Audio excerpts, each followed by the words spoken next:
Good day and welcome to Essex Property Trust's third quarter 2025 earnings call. As a reminder, today's conference call is being recorded.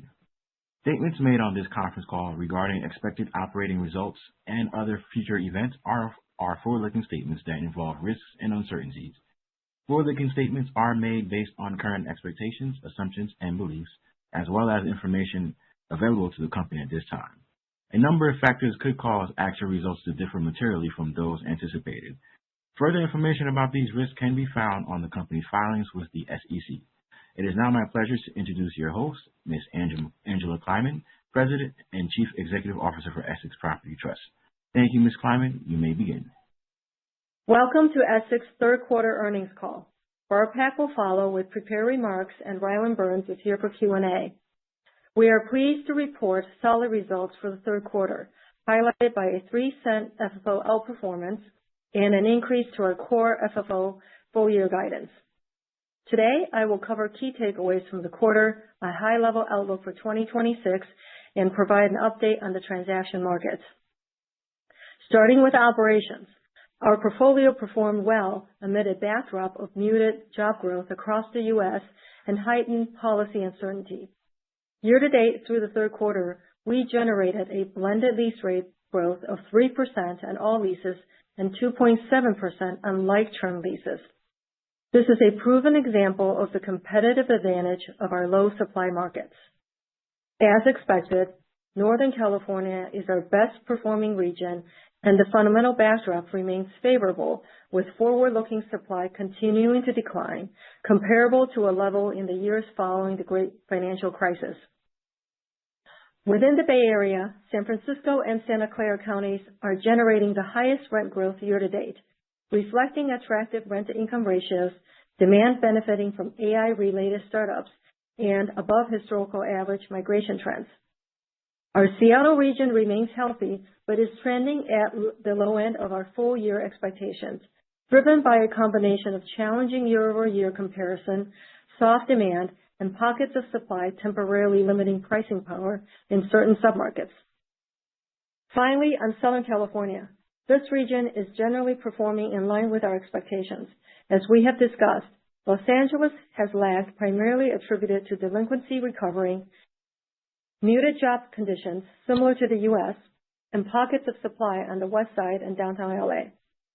With supply expected to drop in 2026, the infrastructure spending earmarked for Los Angeles, and market occupancy improving, we see a path to pricing power. Given the soft economic environment and policy uncertainty, we are not surprised that hiring and investment decisions have been delayed across the U.S., but we are pleased to see the West Coast once again outperforming the U.S. average, a trend we anticipate continuing. Looking to 2026, our portfolio is well-positioned relative to other U.S. markets, supported by low levels of housing supply, attractive affordability, and demand catalysts from the technology sector. Directionally, we assume Northern California to continue outperforming and rank among the top U.S. markets, as job growth in Northern California gradually gains momentum, which is supported by announcements of significant office expansions. Next in the ranking would be the Seattle region. With total housing supply deliveries declining by almost 40% next year, we are optimistic about the market's outlook. For Southern California, we expect stable economic conditions with Los Angeles fundamentals to improve. Moving on to early building blocks. We forecast our blended lease rates for the second half of the year to land at a similar level to last year. As such, we anticipate another year of stable growth, with 2026 earn-in between 80 to 100 basis points. Lastly, on our investment activity and the transaction market, page S16.1 of the supplemental demonstrates the value created from our capital allocation strategy since 2024. We have focused our investments on the highest growth submarkets in Northern California, acquiring almost $1 billion of assets in this region, while achieving accretion relative to dispositions and improving overall age of the portfolio. As for the transaction market, year-to-date volume on the West Coast is slightly above 2024, but remain below average historical levels. We continue to see a competitive bidding environment for high-quality properties in our markets, and cap rates are generally in the mid-4% range, with most of the Bay Area transactions in the low 4%. Although cap rates have compressed in Northern California, we will continue to enhance value from our operating platform and drive FFO and NAV per share growth for our shareholders. With that, I'll turn the call over to Barb. Thanks, Angela. I'll begin with a recap of our third quarter results, followed by comments on investments and the balance sheet. Beginning with our third quarter results, we achieved a solid quarter with core FFO per share exceeding the midpoint of our guidance range by 3 cents, attributed to lower G&A and interest expense. As a result of the third quarter beat, we are pleased to raise the midpoint for core FFO per share to $15.94. As for operations, we remain on plan and are reaffirming the full year midpoint for same property revenue, expense, and NOI growth. Turning to the structured finance portfolio. Year to date, we have received $118 million in redemptions and anticipate $200 million in total proceeds for the full year. As you may recall, over the past 2 years, we have made the strategic decision to redeploy the redemption proceeds into acquisitions at better than market rate yields and in markets with the highest near-term rent growth potential. This strategy has resulted in better NAV growth, improved cash flow for reinvestment, and higher quality of FFO earnings. Looking ahead to 2026, we are pleased that we are in the final year of the redemption-related headwinds, and the realignment of this business will be behind us. Overall, we expect roughly $175 million in additional redemptions next year. Given heavy redemptions in 2025 and expected in 2026, we anticipate this will reduce our 2026 core FFO growth, net of reinvestment, by approximately 150 basis points, depending on timing of redemptions. As we look further out to 2027 and beyond, we expect that FFO volatility from this business will abate as the size of our structured finance book will have decreased from the peak of $700 million in 2021 to around $250 million in total investments. Lastly, a few comments on capital markets and the balance sheet. Throughout 2025, we executed several financings to further strengthen our balance sheet, increase our liquidity, diversify our capital sources, and proactively address near-term maturities at attractive rates in the current market environment. With manageable maturities over the next 12 months, healthy net debt to EBITDA of 5.5 times, and over $1.5 billion in available liquidity, our balance sheet is strong heading into 2026. I will now turn the call back to the operator for questions. Thank you. We will now be conducting a question and answer session. If you would like to ask a question, please press star 1 on your telephone keypad. A confirmation tone will indicate your line is in the question queue. You may press star 2 to remove yourself from the queue. For participants using speaker equipment, it may be necessary to pick up the handset before pressing the star keys. To allow everyone in the queue to be able to ask their question, we ask that everyone limit themselves to 1 question and 1 follow-up only. Our first question comes from the line of Nick Yulico with Scotiabank. Please proceed with your question. Thanks. I wanted to see if there was any way you could break out the blended rate growth a bit in the third quarter, just for some perspective on, how much LA and Orange County might have been a drag on those numbers. Hey, Nick, it's Angela here. Good morning, and thanks for your question. As expected, you called it, LA has been a drag, but that's not a surprise to anybody. In terms of our blended for the third quarter, Southern California came in at around 1.2%, and Northern California close to 4%, and Seattle right in the middle at about 2%. And to call out LA specifically, LA is below the 1.2% average for Southern California. LA is really 1%. So that gives you the range and the magnitude. But on the high end, when we're looking at Northern California, San Francisco and San Mateo, they're in kind of that 6.5 range in terms of the blended. So hopefully that kind of gives you the bookends of our portfolio. It's a pretty wide range. Okay, great. Thanks, Angela. And then I guess my follow-up question is just in terms of, in Northern California, whether you've seen any, like real pickup in demand from, if we see again from some of the job announcements of, new company formations or some of the activity on the office side in, San Francisco or the broader Bay Area, just anything where you can share on how that's actually translating into, demand on the ground. Thanks. Yeah, that's a good question. We certainly are seeing a steady strength in the northern region. And when we look at the top 20 tech postings, the postings have remained steady with September a slight uptick in California, mostly benefiting from, the northern region, the San Francisco, San Mateo, and of course the Santa Clara counties. It's tough to get exact numbers because they don't show up. The BLS numbers, as we talked about, has been challenging. What we are seeing is that we're seeing more startups than we ever seen in the past. And you could, anecdotally, what we're seeing is that office space less than 10,000 square feet are in hot demand. And that is, a new phenomenon that we've not seen in the past. Okay, thank you. Thank you. Our next question comes from the line of Eric Wolfe with Citi. Please proceed with your question. Thanks. It's Nick Joseph here with Eric. You mentioned the 26 earn-in of estimated to be 80 to 100 basis points. I was hoping you could break that down between Northern California, Southern California, and Seattle.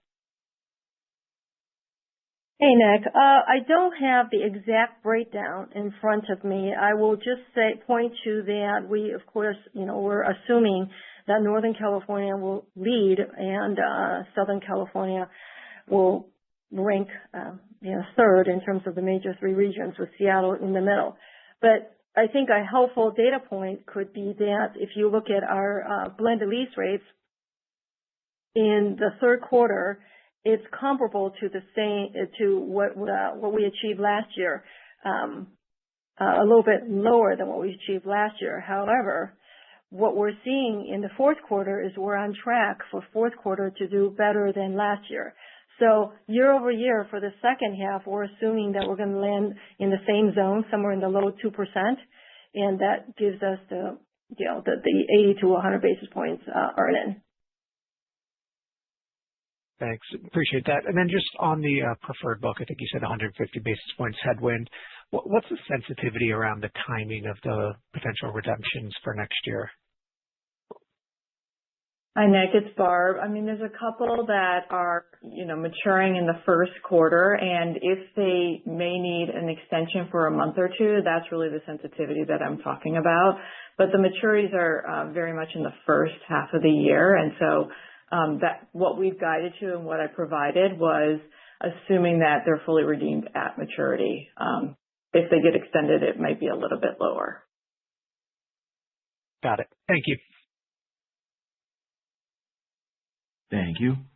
Our next question comes from the line of Jeff Spector with Bank of America. Please proceed with your question. Great. Thank you. Just to follow up on the first question, or the Nick had asked, I think his follow-up question on jobs. It does seem like, we're seeing mixed signals between AI hiring, tech layoffs. How are you thinking about this into next year, maybe even, medium term? What are you hearing from, let's say, your, any peers, any executives that you talk to in terms of, the job outlook in your region? Thank you. Yeah. Hey, Jeff, that is a great question because it really, goes to the heart of where is AI taking us, right? On a more of a broad conversation from that perspective. So a lot of things are happening right now, which is noisy, and we are seeing recent layoff announcements. But keep in mind that large tech companies, they get most of the headlines. Broadly across the U.S., layoffs are occurring. So, for example, UPS in Atlanta is cutting 48,000 jobs. From what we're seeing on the ground here is that this is a normal part of the business cycle. In an environment where the macro environment is soft, business are and they should be focusing on efficiency. And so I don't think from what we're seeing that they are AI-driven job losses. But in terms of, what we think is going to happen with the conversation about AI displacing jobs and becoming, or is viewed to be a disruptor, we do think that's going to happen at some point. AI capabilities, it's growing rapidly, and we're seeing research suggesting that most companies are experimenting with AI. So that experimentation level is very high, but the adoption level is low because the return on investment is still unclear. So, for example, Essex, where we see AI, benefiting data analytics and certain repetitive tasks, but it is still in early developmental stages, and we need additional technology to interface with AI applications for utilization. Essex have not had significant workforce reduction using AI. And so what we do expect is that the pace of disruption or job displacement will be more gradual, because on the flip side, what we're seeing is, as I mentioned earlier, an unprecedented number of startups, small companies that because of AI, can form businesses. And that is not being picked up by BLS, but certainly it's being picked up by the demand that we're seeing in Northern California. Does that make sense? Yeah, thank you. That's helpful. And maybe could you talk a little bit more about San Francisco specifically, let's say downtown, and we're seeing all these great articles on downtown, the city versus your suburbs. How is your portfolio benefiting from all of this? Well, I think, interestingly, downtown, we view Northern California generally is still in a recovery phase and getting where rents are relative to, pre-COVID levels. And the suburban started recovering last year. Downtown is recovering starting this year. But when we look at relative blended rates for our markets, if I break out San Francisco, for example, year-to-date blended rates growth is 5.2%, whereas San Mateo is 6%. And San Jose, in that 4% range. And so the relativity isn't, the dispersion isn't huge, and they're all quite strong. And when we look at announcements of new office space, it's just as concentrated in the suburban areas as it is downtown. Great, thank you. Thank you. Our next question comes from the line of Steve Sakwa with Evercore ISI. Please proceed with your question. Hi, this is Sanket on for Steve. Switching a bit, you guys have been very active on transaction front this year, and we just wanted to understand what are the cap rates or yields on acquisitions and dispositions for those assets, and how deep is the investor pool within that market? Thank you. This is Rylan here. I point you to S16.1, where we've tried to break out specifically the cap rates that we've been, targeting and been successful at acquiring over the past year and a half, and also point you to the Essex yield, which is 40 basis points higher, which is as a result and something we've talked about our operating platform. Given our asset collection models in these markets, we're able to pull out a significant amount of controllable expense by putting them onto our platform. So that's been one of the driving factors in our acquisition strategy. So as Angela mentioned, cap rates have compressed. There's been a significant sentiment change as it relates to Northern California over the last year.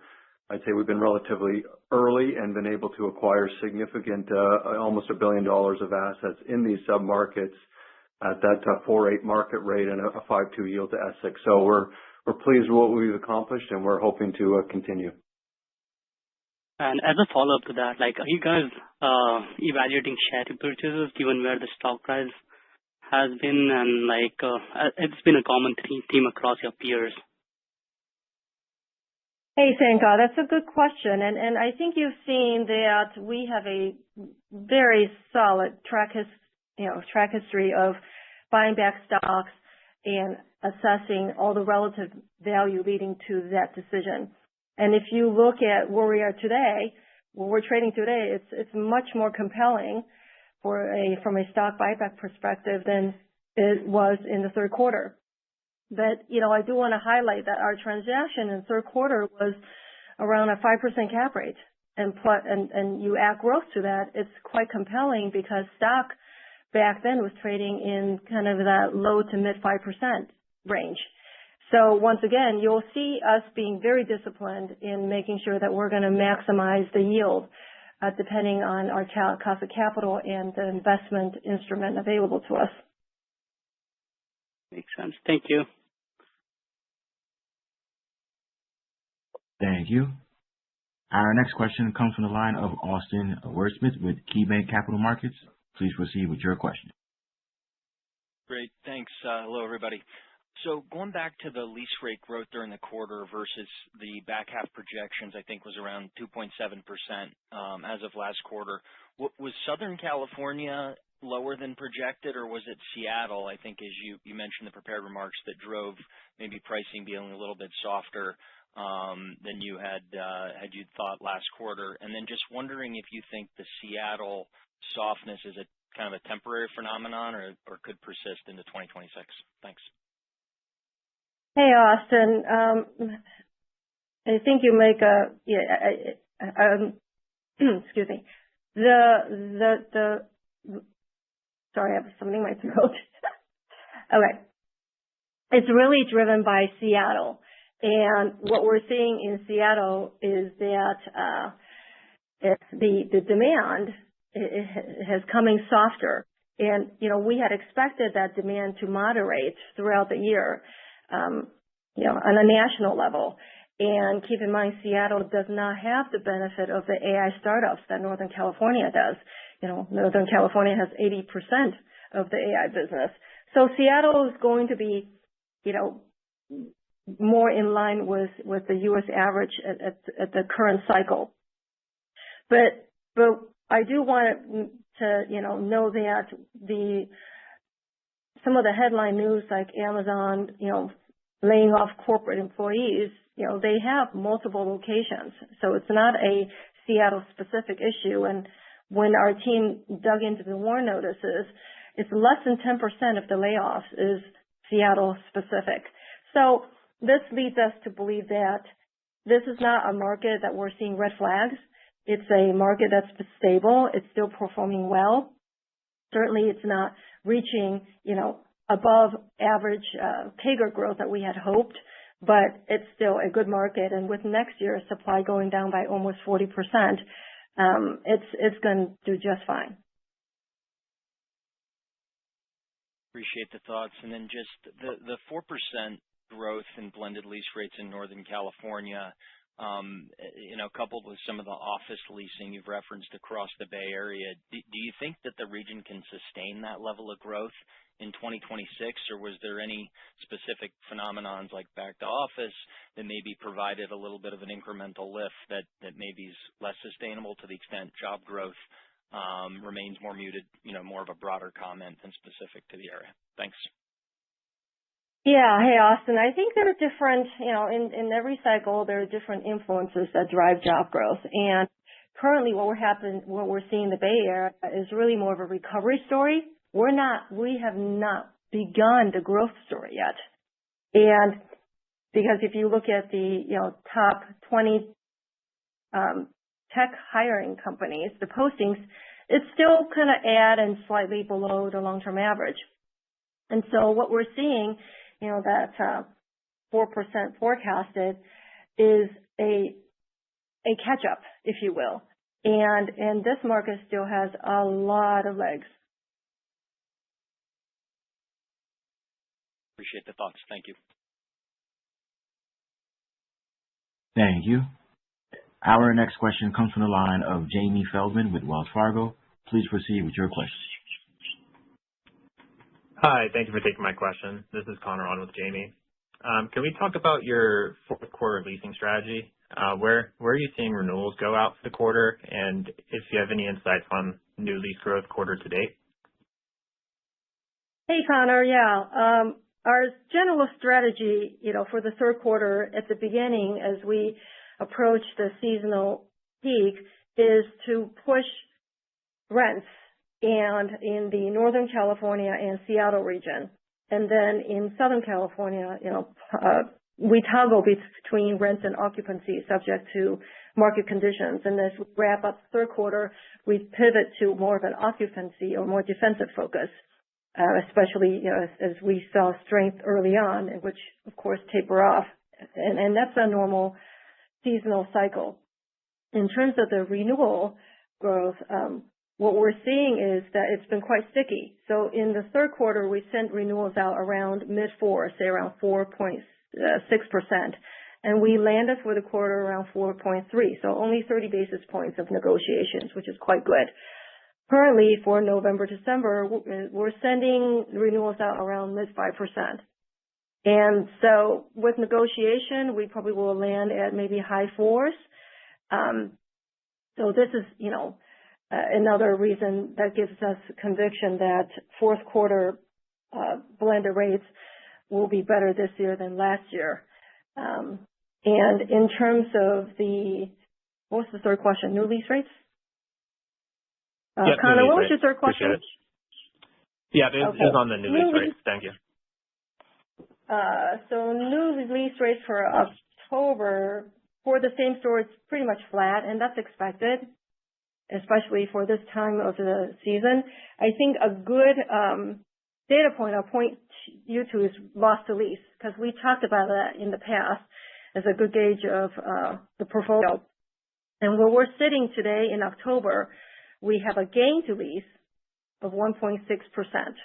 So that's not exciting. But having said that, it's also nothing alarming. So just to give you some context, pre-COVID 2019, so it gives you a sense more of a historical range, our gain to lease was worse. It was at 2.3%.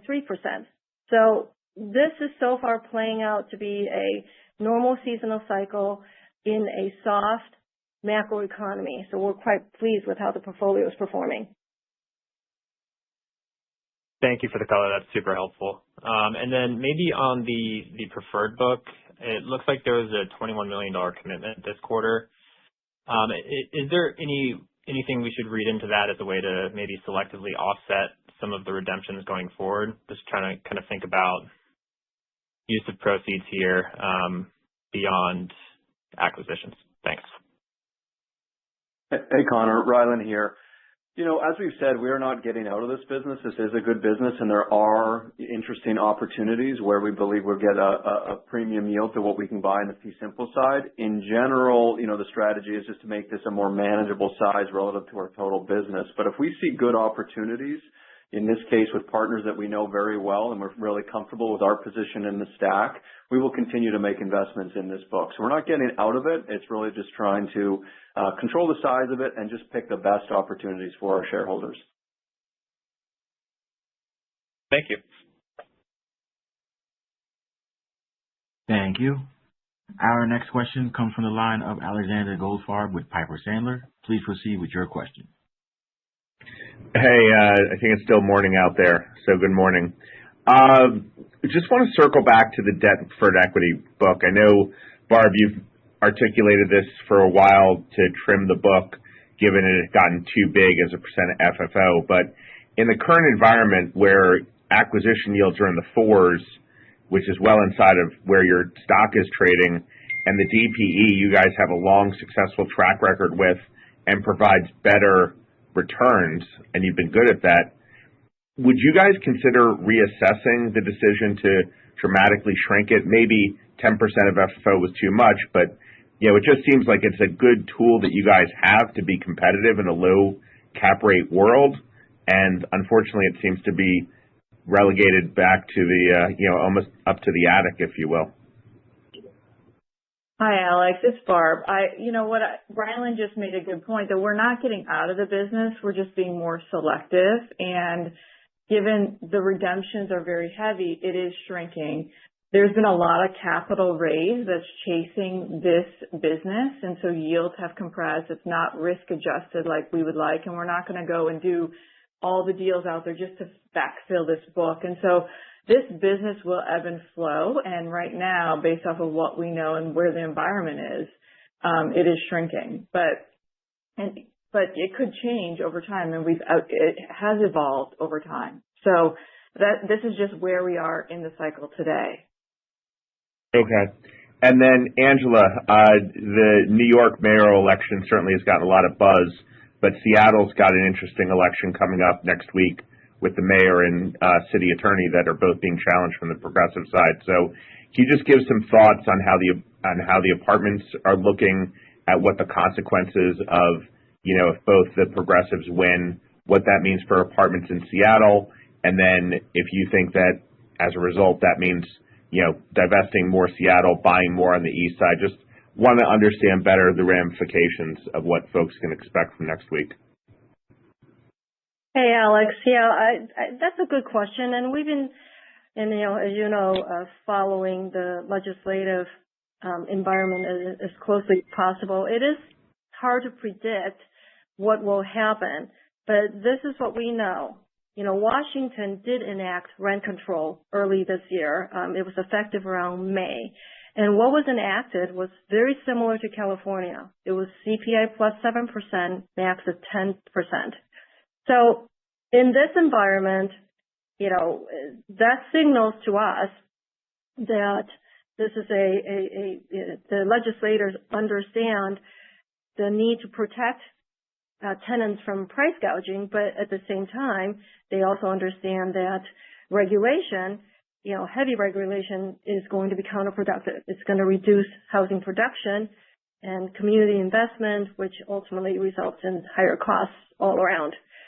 So given that they recently enacted rent control, we would expect naturally that this will play out for some period of time before any further changes are made. Okay, but what about on the mayor, like if the mayor or the city attorney changes? Do you see any negative consequence to apartments or not really? Hard to say. We haven't heard anything that's being proposed that would give us, great concern. And from the ultra progressive side. And once again, my example to you is, what got enacted had a lot of input from all parties. So it's hard to predict, but so far we don't see a meaningful change right away. Okay. Thank you. Thank you.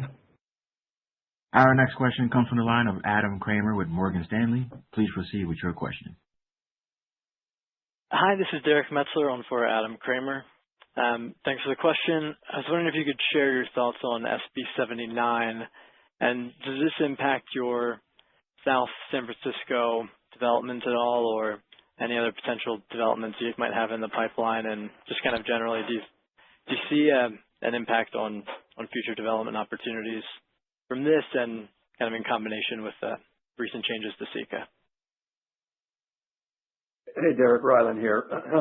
It's a good question. At a high level, we view this and several of the recent legislative changes that have occurred at the state level as good for California. We need more housing.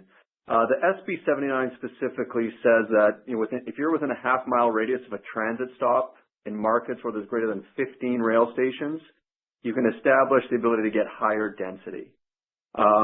So as an illustrative example, if you go to a city and get entitlements that allow, say, 80 units to an acre, now you'd be able to get 120 units to the acre.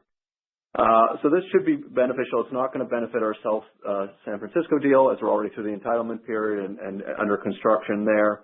When we think, bigger picture of what this could do to the supply landscape in California, it should help on the margin, create some more opportunities, but some mitigating factors to keep in mind. Transit-oriented development has been a focus of the state and cities for the past 20 years. The majority of our city's RENA plans are concentrated along transit sites. So in other words, zoning has already become more favorable in these locations. Secondly, I think the real gating issue today on increased development are just the returns. They're challenged. The majority of deals that we've underwritten last year have in-place yields around 5%, many of them sub that. So in summary, it's a long-term beneficial to California, but I don't see it taking a dramatic change in the supply outlook for our markets. Great. That's helpful. And that's it for me. Thank you. Our next question comes from the line of Haendel St. Juste with Mizuho Securities. Please proceed with your question. Hey there, guys. Thanks for taking my question. A couple quick ones from me. First, I was hoping you could comment on the use of concessions across the portfolio, where it is today versus maybe a year ago, and how it compares across the key regions, SoCal, NoCal, Seattle, and are you offering concessions on renewals? Thanks. Hey, Haendel. From a concession perspective, let's see. Right now, our concession levels are comparable to the same period last year, about 1 week. And that's pretty typical, for this time of the year. In terms of the breakdown across the region, Northern California is right at a week. Actually, everybody's right around a week, and not a whole lot different. But keep in mind, concession is also more driven by competitive supply nearby, and so that's going to probably be more of an influence than what's happening with the macro economy. As far as what's the concessions on renewals, no, we don't. It's de minimis, negligible on renewals. It's mostly on new leases. Gotcha. Appreciate the color. And then my second question, I guess it's on LA and the new versus renewal spreads you're seeing there. I think you mentioned the blends in LA were about 1%. So assuming renewals are low single digit positive, that would imply new leases are negative and a pretty decent spread there. So I guess I'm curious on, if you could shed some color on what that spread is on the new versus renewals in LA, and if that's a sustainable spread, and if you think that maybe perhaps renewals could come under pressure. Thanks. Yeah, so renewals are negative, once again, but that's not unusual for this time of the year. So we're about, 100 basis points in the negative for Southern California. I'm sorry, I meant new leases. New leases are negative. Right, new leases. Yes. And LA is much wider than that. LA is closer to 1.8, so closer to, say, negative 2% on new leases. Renewal, they're sitting around mid 3% in September for Southern California, and LA is in the low 3% range. So not too different. Renewal is pretty consistent across the board, generally speaking. New lease, it's hard to say whether it's going to come under pressure. I mean, it's of course going to follow where market rent ultimately ends up next year, and that has a lot of factors. It's job growth, that's where supply is going to be, and what we're seeing right now with supply decreasing and occupancy stabilizing in LA, we wouldn't expect more pressure on new leases next year versus this year. And so just to give you an example, occupancy net of delinquency right now is sitting at above 94%, which is great. In September, it was still below 94%. It was 93.9. So it's been steadily increasing. So that tells us that this market is stable and there is underlying fundamentals to support this stability and potentially growth. Wonderful. Thank you for the color. Thank you. Our next question comes from the line of Julian Bolin with Goldman Sachs. Please proceed with your question. Thank you for taking my question. In Seattle, you talked about the fact that Seattle doesn't really benefit from the AI tailwinds the way SF does. But I was wondering, do you think it could actually end up being a relative loser within the tech markets if investment in talent within tech sort of continues to flow towards AI? Do you see any impact from that?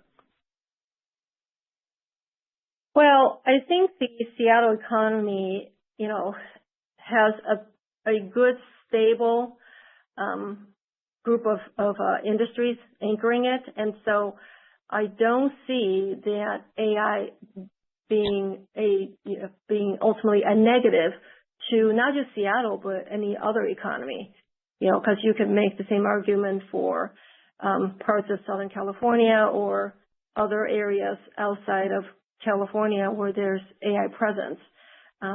We do view that AI will be net additive and the economy in Seattle will continue to grow. You got Amazon there, which is huge. Microsoft is very solid and quite a few other ones. So we don't see AI as a net negative for Seattle. Got it. Thank you. And then maybe just a quick one on Contra Costa, where occupancy fell about 60 bips sequentially in the third quarter. Can you just give us a sense of what you're seeing in that market? Yeah, Contra Costa, that market is going to ebb and flow, and it's been digesting a huge amount of supply over the past 2 years. And so, we pushed rents and because we saw some strength there. And then, of course, ultimately, sometimes that comes in at the expense of occupancy. But we did see sequential revenue growth there, which was a good indicator that the market is doing fine. Okay, great. Thank you. Thank you. Our next question comes from the line of Robin Hanlon with BMO Capital Markets. Please proceed with your question. Hi, everyone.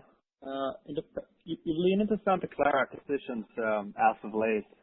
Can you elaborate on the long-term potential in these markets versus buying back your stock today? And also curious if rebalancing your exposure to the city of San Francisco is on the horizon. Robin, Rylan here. If you look at that 16.1 and where we've been able to source deals and that initial yield layered in with what we think, the micro market supply outlook and the potential for rent growth there, as Angela mentioned earlier this year, we think that was definitely the highest risk-adjusted return opportunity available to us. As we've said in recent days with the stock falling off, that math is being reevaluated. But we feel really confident and excited about the acquisitions that we have been able to acquire in there. And again, the micro market fundamentals in terms of the supply outlook for the foreseeable future. I think your second part of your question was San Francisco. We have underwritten every institutional deal that's come to market in San Francisco. There have not been a lot of them. And what we generally found is that, the cap rates there have been even more aggressive. The competitive bidding has been made the relative value opportunity for us to create value on the buy in San Francisco has really not emerged relative to what where we were able to purchase along the peninsula with similar fundamental outlook. So we will continue to underwrite everything in Northern California and step in if we see a unique opportunity. And then we noticed that San Diego and Oakland is seeing decelerating same-store revenue. Can you maybe supplement us with new lease rates in the markets and then color on how demand is trending in those two? Yeah, so San Diego, we've had supply concentration in pockets of North City and North Coast submarkets that directly competes with our portfolio. Although, that is starting to abate, so that's good. And of course, it's San Diego's influenced by a general soft demand in Southern California and the U.S., and those are the key drivers of the weakness. Similarly, on Contra Costa as well, we've had much heavier supply in Contra Costa for several years, but the market has been recovering. Although we actually have sequential improvements in revenues for Contra Costa. So just San Diego where we don't have sequential growth in gross revenues. Thank you. Thank you. Our next question comes from the line of Rich Anderson with Cantor Fitzgerald. Please proceed with your question. Hey, thanks. Good morning out there. So Jeff Spector asked a question about jobs, and he said he understood the answer, and I didn't. So let me see if I can sort of ask it a different way. What is your view when you think of West Coast jobs in 2026 versus national jobs in 2026? When you keep in mind, perhaps the blessing and curse impact on jobs from AI, entertainment in LA, Seattle kind of being somewhere in the middle with Amazon. Do you think that your markets, from a job growth perspective, alone, will outperform the nation, in line with the nation, maybe below the nation? What is your view on jobs going into 2026, if you have one right now? Hey, Rich. Our view with respect to jobs is that we should outperform the U.S. average. The question here is magnitude, and that, as we would all expect, is going to be influenced by the macro economy. But what we're seeing is, Northern California has, of course, the AI benefits. That is a catalyst. It's also in a recovery phase, and so we are seeing positive immigration, which is not the historical norm. So that's going to benefit Northern California. Seattle is anchored by the broad tech economy, and which has gone through its massive pivoting and layoffs, about a year and a half ago. So it's stable with upside. And then Southern California is going to perform similar to the U.S., albeit with more professional services. It should do better. But more importantly, fundamentals in LA we see has troughed or near the bottom. And so while we don't know how long it's going to take to recover, we do see that there should be more upside than downside in that market. So hopefully that gives you, better breakdown that you're looking for. Yeah, thanks. That was great. Appreciate that. Second question, thinking about perhaps moving some of your investment incrementally more from Southern California to Northern California. Obviously, much talked about with the Olympics coming to LA, perhaps housing for athletes. I wonder if, there'll be an opportunity to sell in front of the Olympics now. I'm thinking 1996 in Atlanta, when there was, sort of this wave of housing, and then there was a hangover effect after the Olympics.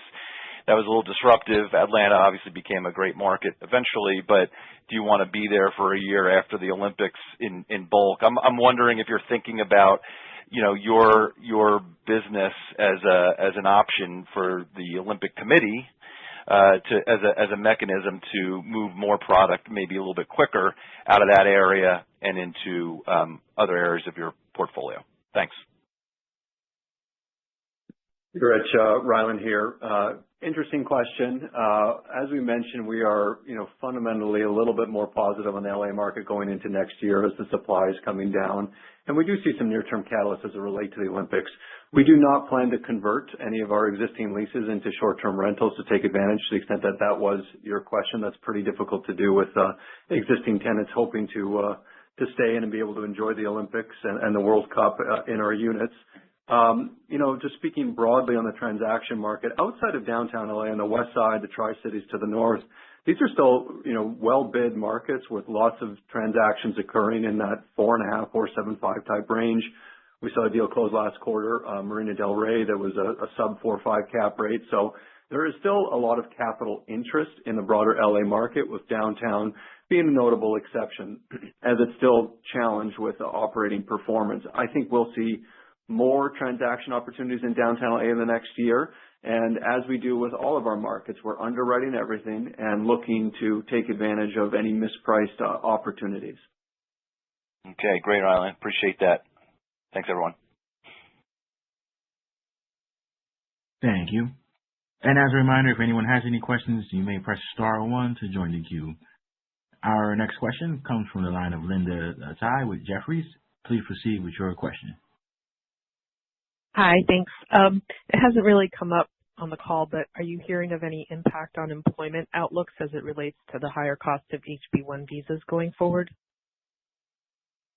Hey, Linda, we actually What we're hearing is that it potentially could be a net positive because the intention of this legislation is really to minimize the middleman. Some of these H-1B consulting firms like Deloitte, for example. And what this will allow the large companies that can actually pay the fee to just go direct instead of having to pay a consulting fee and then still, incurring other costs. And potentially, what we're hearing is that they can actually get a better or increased allocation, which would ultimately be good. So we don't expect a meaningful impact to Essex, and it may actually become a net benefit. Thank you. Thank you. Our next question comes from the line of Alex Kim with Zelman & Associates. Please proceed with your question. Hey, thanks for the time. Just a quick one from me. Could you walk through the decline in year-over-year repair and maintenance costs, and can that be attributed to the continued decrease of same-store turnover, and is it sustainable into Q4 and in 2026 and beyond? Yeah, this is Barb. Repair and maintenance is lumpy, and it does vary from quarter to quarter and even from year to year. I think we have done a good job on, trying to control our costs via our procurement programs. We are seeing a little bit lower turnover, and, the delinquency turnover that we had incurred the last few years has been much more stable this year. So it's a combination of a variety of things. Too early to talk about 2026. We're still in the midst of our budget process, some more to follow. What I would say, though, about overall controllable expenses, we've done a good job keeping those around 3% for many years, and I don't see anything on the horizon that's going to change that heading into 2026.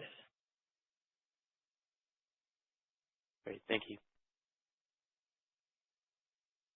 Thank you. And this does conclude today's question and answer session, and also this does conclude today's conference, and you may disconnect your line at this time. We thank you for your participation.